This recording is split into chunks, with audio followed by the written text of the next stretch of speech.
নরসিংদীতে দেশ টেলিভিশনের সাংবাদিকের ওপর হামলার বিচারের দাবিতে মানববন্ধন ও প্রতিবাদ সমাবেশ। সময়ের জনপ্রিয় ডিজিটাল প্ল্যাটফর্ম বেঙ্গল টিভিতে আপনাদের স্বাগত।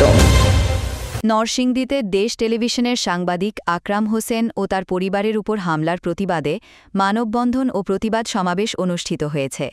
শনিবার ১৯ জুলাই সকালে নরসিংদী প্রেস ক্লাবের সামনে জেলার সর্বস্তরের সাংবাদিক সমাজের ব্যানারে এ মানববন্ধন অনুষ্ঠিত হয়। মানববন্ধনে বক্তারা বলেন, সাংবাদিকরা হল সমাজের দর্পণ।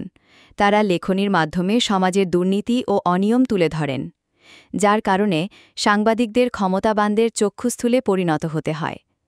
আকরাম হোসেন একজন সাহসী সাংবাদিক। তিনি দেশ টিভির মাধ্যমে নরসিংদীর রাঘব বোয়ালদের অনিয়ম ও দুর্নীতি তুলে ধরেছেন, যার কারণে অনেকে তার উপর ক্ষিপ্ত ছিলেন। এরই প্রেক্ষিতে প্রাণনাশের উদ্দেশ্যে আকরাম ও তার পরিবারের উপর হামলা চালানো হয়। এতে অল্পের জন্য সে রক্ষা পায়। এই ঘটনায় সিসিটিভি ফুটেজের মাধ্যমে দুজনকে গ্রেফতার করলেও তারা জামিন নিয়ে বের হয়ে এসেছে। পুলিশ এখনও ঘটনার মূল হোতাকে চিহ্নিত করতে পারছেন না, যার কারণে আকরাম এখনও হুমকির মুখে রয়েছে।